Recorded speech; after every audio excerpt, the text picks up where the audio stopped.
Welcome to our PBIS Office Hours Session 2 pre-work video for our live session that we'll be hosting on December 1st, 2022. We would like to take a moment to introduce ourselves.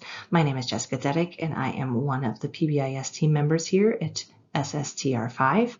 You'll also hear later from Matthew Heath and Marla Peacock. Remember that you can follow the state support team on social media. We're present on Facebook, Twitter, and now also YouTube.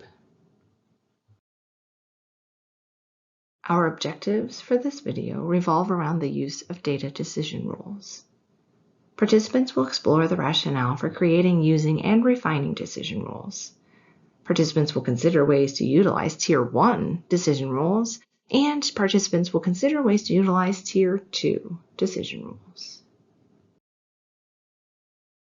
Before we begin, I want to point you to our note-taking document where we included all of our objectives and our agenda, but there's also an opportunity for you to take notes and add questions and other considerations onto a document that you can bring with you to our live session. At this time, I would like you to take just a moment to pause and consider what your intentions are for today's session. So at the end of this session, I want to know or learn, and please go ahead and write something down that you hope to gain from this video. And then in order to achieve this, what are your intentions to follow along with this video to make it the most beneficial experience for you?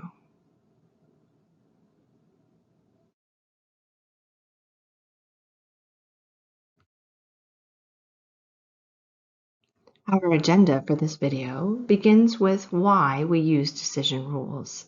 Then we'll move into a little deeper look into Tier 1 data decisions. Then we'll go even deeper into Tier 2 data decisions with a model video of a Tier 2 meeting example and how a Tier 2 team might use data decision rules when looking at student data. And of course, we'll end the video with some next steps for you to consider and how you will apply what you've learned during the video. Without data, all we have is an opinion. And this quote really shows true the importance of using data to make informed decisions, to make sure that we are always looking back to our data to explain to us how we know what we think and feel in our gut. So, do we really need decision rules? Well, of course we do. Why? Well, they provide consistency, guidance, clarity, direction, and procedures to our teams. Decision rules are really important in being able to implement MTSS, but it's also important if we ever hope to be consistent in our processes. How do we know that what we're doing is working with all of our students? At what point do we know that this is a class-wide or a grade level or a universal problem? What are the decision rules around determining the cut scores that indicate which students are or aren't at risk? If we've implemented these interventions and created the plans, at what point do we know whether we're going to change the plan, or how do we know when we're going to continue or end the plan? If we create decision rules in advance and hold to them, they help us determine which students need or don't need additional support. It helps us identify which students need to be progress monitored. It helps us determine if we're making progress with an initiative or with a student. We end up with a framework, a system of support that's consistent, guided, clear, directed, and follows a procedure. I hope it's also becoming obvious that decision rules do not apply solely to behavioral interventions, but also to academic interventions and processes as well. Here's an example of some ways that you could create or refine your data decision rules. So on the left-hand side here, you'll notice some example of data that you might be collecting that you could use to create some decision rules. So for example, on the left-hand side, you have office referrals. Now on the right-hand side, you'll notice some decisions that might be made based on that data source. So maybe having 2 to 5 office referrals in 2 months might identify that a student is at risk or maybe even high risk. If you're looking at absence data, maybe 3 absences in 1 month would put them at risk or high risk. Maybe looking at their academics, 3 grades below a C might put you at risk or at high risk, depending on how your decision rules are established. You also might want to consider any screener data that you're already collecting and what the at-risk flag is on that screener data. These are just examples, and there are many more data sources that you or your team might consider using. Remember, you are free to pause the video at any time and jot down any notes about what you're seeing or hearing and add it to that note-taking document. If you have any questions, jot those down as well. Here are some examples of some Tier 1 data decisions that might be made. Tier 1 systems, data, and practices support everyone. That includes the students, the educators, and the staff across all school settings. They establish a foundation for positive and proactive support. Tier 1 support is robust, differentiated, and enables most of your students to experience success. So when looking at that, you should have 80% or more of your students experiencing success. Now, what does success mean for your team? Well, that will be unique to what your team decides. And you'll want to make sure that that success is aligned with your school-wide expectations. You'll want to make sure that you're also considering how your expectations are being explicitly taught and monitored for implementation. So some of your data decisions are going to revolve around knowing, are the lessons being taught? Are the students familiar with our expectations? Another piece you want to consider looking at is your acknowledgement system. And are your expectations aligned with that acknowledgement system? Is your definition of success aligned with your acknowledgement system? How do you know that all of your students are able to receive those acknowledgements? Are you ever considering to look at which students aren't receiving acknowledgements, maybe several months in a row? Why are they not able to receive that acknowledgement? Do you have criteria for receiving your acknowledgement that maybe they're unable to meet? And again, have they been explicitly taught the expectations with opportunities to practice those expectations? There are several data pieces that your PBIS team should be looking at least monthly to truly identify if your Tier 1 is being successful, as well as identifying if there are any Tier 2 concerns that should be brought to the Tier 2 team. Thank you, Jessica, for starting us off. You did a great job at building a solid foundation to begin the next phase of our conversation. What to do with Tier 2. Tier 2 practices and systems provide targeted supports for students who are not successful with Tier 1 supports alone. The focus is on supporting students who are at risk for developing more serious problems before they get started. Essentially, the support at this level is more focused than Tier 1 and less intensive than Tier 3.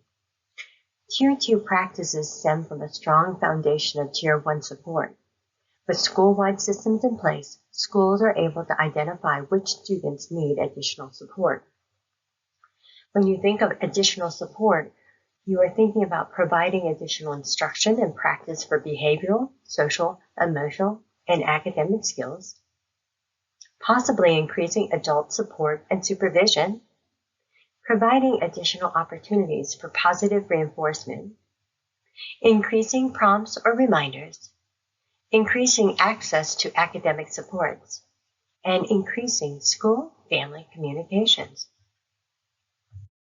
Jessica introduced on slide 8 the why decision rules are important, and that we will be viewing a continuation of our first PBIS meeting.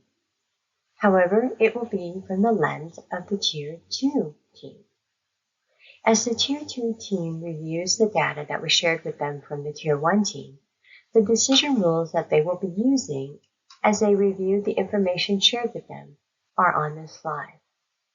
As you can see in the chart, they have a number of data sources to review to help the team to understand and determine if a Tier 2 support will be put into place. These would be the same rules that the Tier 1 team would use. As you look through the data points, I am sure you can think of additional data points that you may pull into your own decision rules. But they chose to look at minor and major referrals, impromptu clinic visits, attendance rates, as well as grades. They even shared a continuum, those students that were a low risk, a high risk, and then right there in the middle, at risk. On the next slide is another tool that Tier 2 teams will use to align the supports that they have chosen with the function of the behavior. It is called a Targeted Intervention Reference Guide. The Targeted Intervention Reference Guide is a tool that teams will use to verify if the target intervention, which is listed across the top, and the function, or the motivation of the behavior, which is the first column, is aligned to the student's or scholar's skill deficit. Let me also call your attention to this matrix. This sort does not include academic interventions, and it also doesn't include all possible interventions and supports that can be put into place. Let me call your attention that some of the functions of behavior might be access to adult attention. Maybe your scholar is seeking peer attention. You might even think about whether or not your scholar is just needing structural prompts for what to do throughout the day. When you first think about the function of the behavior, it will help you choose the appropriate support to put into place. Take a moment, pause the video if you would like, to take a closer look at this document. You will also find a link on your note page to this document where you can expand it so it might be easier to read. I also want you to know that this is found in the Tiered Fidelity Inventory. If you pause the recording and are just getting back to the slide, welcome back. This is the data sort that was shared in our first flipped office hours, and it's also the data sort that we will be using in our Tier 2 team meeting. We just want to go a little deeper. We encourage you to pause the video once again and familiarize yourself with the data set. There is an enlarged version on your note page. When you watch and listen to the discussion that the Tier 2 is having, you'll be hearing that a certain student's data is being analyzed for the next steps and possible interventions to be implemented. Aware of the different questions they are asking each other. Listen to the conversation that they are having on this particular student. And listen to anything that they might need to look for in addition to the data here. Once you are ready, click on to the next slide and watch the very abbreviated team meeting. Okay, so I think the next step on our agenda here was, do we have any new referrals to our team? Actually, yes, the Tier 1 team did approach me and they have some concerns of little Miss Tori. So we would like to bring her data up to us so that way we can look through it to determine if there's anything that we needed to address. Awesome. Well, I went ahead and pulled the data up for us to look over. Did you have any chance to talk with Mrs. Dates about her concerns, if she had any concerns as well with Tori? Actually, she was quite surprised that we received her name because she felt as though that she was handling things and getting things into place for Tori. So when I did ask her a few questions, she was thoroughly and genuinely surprised about that conversation. Well, she's not opposed of us helping, mind you, but she was just surprised. That's good to hear that it's not out of control. But I mean, looking at our decision rules here, I noticed that her minors have met our criteria for putting her at risk, which is when we consider, giving her a Tier 2 intervention. She's also really close to being at risk for major behaviors as well. So I kind of agree with you that if we can put something in place before she reaches that criteria for 2 different categories, that would be ideal to get something into place. I think we can probably find a solution here. I think also that along with the lines of supporting Tori, we can also support Mrs. Dates. Because, whenever we implement a Tier 2 support, we want to make sure that our adult actually understands all of the pieces and parts of the puzzle, so to speak. Yeah. So we can absolutely do that as well. I do know that Tori's attendance rate is really good. Oh. So she doesn't fall into the at-risk category for attendance, but I'm not sure about her tardies. Okay, good to know. Yeah. Do you notice any of the trends in this data? I notice a lot of them are taking place in the classroom. She seems to be doing okay first thing in the morning though. Like Oh, yeah. it doesn't start. I mean, we don't have anything before 10 o'clock, do we? No, nothing. So that's 2 hours of the day that she must be handling quite well. Right. Wonder what's setting her off maybe around 10 a.m. Can read kind of through these summaries here. Whatever it is, she's trying to avoid, the perception is that she's trying to avoid some task or item. I see that at the top there. Yeah. Is there a pattern where it happens? Like, can we tell what she's avoiding? Well, if you look back all the way back at her first referral was switching from math to reading. So I know that Mrs. States does start her day with a math block, then transitions into her reading block. So it seems something in that transition kind of threw her off initially. The next time it was during reading block again. She refused to take out her book and went back to playing with the math manipulatives. Okay. Didn't want to take out that book though. See, during science class, she was crumpling up a worksheet. Oh, she wasn't taking class notes. I wonder if she experiences any difficulties with writing in any sense of the word. Maybe actually writing with the fine motor skills as well as actually writing, like conveying messages. Yeah, I'd be curious what her writing is like, if that's a how it's been in previous years. I wonder how she handled it in second grade, if she also struggled with anything. And I'm sorry, did you say, do we have her grades? I know it's only the middle of the first 9 weeks. Do we have an inclination of whether or not she's passing or? No, and third grade is that last grade that's just standards based, so I'm not really sure what they can add to that part of our decision rules for academics. That's a great point. If we're looking at maybe going off of the fact that she's avoiding maybe writing or some of those activities, I wonder if there's something even in our quick sort matrix, if there's something in there that we might be able to look for that might assist her with some of this. You know, that's a really good idea. I mean, at least we can eliminate that or put something into place, because we have these two anomalies out there too, the cafeteria and the restroom. Yeah. I'm not sure what's going on there. I think I would probably I know it sounds like we're talking about a tier 3 support, but in all honesty, she doesn't rise to the level of a tier 3 support. But I know that we're only talking about one scholar at this particular time. So, but our quick sort absolutely could help us when we think about the fact that when we look at that target intervention and we think that she's actually trying to avoid.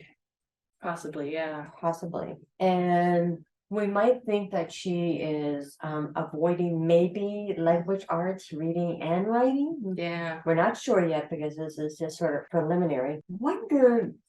I wonder if she gets a little frustrated because she doesn't know how to ask for help. Yeah, because if she is struggling, these seem like coping strategies, inappropriate coping strategies to avoid the activity rather than seeking for assistance from her teacher. I wonder, it's pretty early still into the school year. I know Mrs. Dates had a little late start getting into the school year with some other medical things. I wonder if Tori isn't comfortable enough to understand how to ask for help whenever she's struggling with it. That could be. Well, when you think about it, she's got to know that she needs help or recognize that this is the reason why. I mean, she obviously doesn't know why she's acting out. She's just doing so to get out of what she doesn't want to do. Well, and it's working. So, but to know that I need help and this is why I need help, or I need help in this particular area, and that would alleviate the problems that I'm having, with writing or reading or language arts in general, and then also not only knowing that she needs help or asking for help, but having the courage to sort of step forward and say, hey, I think I do need help, like not being, you obviously can't be too proud to do that. So yeah. Well, do you know, have you talked to the guidance counselor about what her social skills club is working on right now? Well, they always have a wide variety of different social skills clubs going on. You know, making friends is one of the most popular Of ones. course, yeah. But I bet you that we can talk with her and she can work this into her schedule, because when you think about that and you look at our matrix sort, it talks about that a social skills club might actually help be that way to give her that extra level of instruction, which is what we should be doing for tier 2. It might also help her with that extra level of adult supervision, because as you look at our data, the earned consequences sort of don't tell me that any reteaching is happening or any major redirection. So this might be something we want to start with. Yeah, that's a great plan. Well, that's some pretty good information for ourselves as well, as far as the system goes. Yes. Because you're right, I don't see change in seating, loss of reward. Because I wonder whether or not she's on our acknowledgement list. We need to cross-reference that. Definitely need to look at that. Because if she, from 8 to 10, she seems to be doing what she needs to be doing, I hope we're recognizing Tori for doing those behaviors that are on our matrix. Yeah, I agree. Trying to see. I mean, there are some good things that are going on there. I'm curious about what's the conference sound like, feel like? What are they talking about? Maybe taking a break is very helpful. So I don't want to disregard of all of the things that are happening, but I'd like to do a little bit more investigation. Would you mind if I reached out to Mrs. Gates to see if there's any other support that we can put into place for her? I don't mind at all. Matthew, want to join me with that? Yeah, that's fine. And I can reach out to the guidance counselor and see if she can possibly incorporate some of this into her next social skills club and find out if there's a good time that fits into her schedule to give her that opportunity. I know we have our daily progress report, or a DPR, that our guidance counselor will monitor. So once we finally do that, we're going to have to figure out what goal we want to see her achieve. Sounds like a great plan. So I've written down all of those. And we can finish up with those last few items on our agenda. Thanks. Welcome back. Remember, that is a very abbreviated team meeting, but hopefully you were able to hear the important conversation that was conducted and were able to take some notes. At this time, we are asking you to take a moment to reflect on what will you do with this information that you heard in this video. What questions will you bring back to the December 1st flipped office hours? How will you take it back to your team? How will you continue to move it forward? Thank you for being part of this journey. And we are looking forward to working with you on December 1st at our next flipped office hours. We know that this video particularly looked at decision rules. We did not dive into the supports or the interventions or how you actually progress monitor your decision rules. On December 1st, we will be going a little bit deeper into those concepts. We also want to remind you that at that time, please bring your note-taking document with all of your ahas and all of your questions you might have on the idea of decision rules. Until we see you on the 1st, we hope that you will consider registering and joining us for any or all of our learning opportunities. Please be safe, be well, and remain positive. Again, we'll see you on December 1st.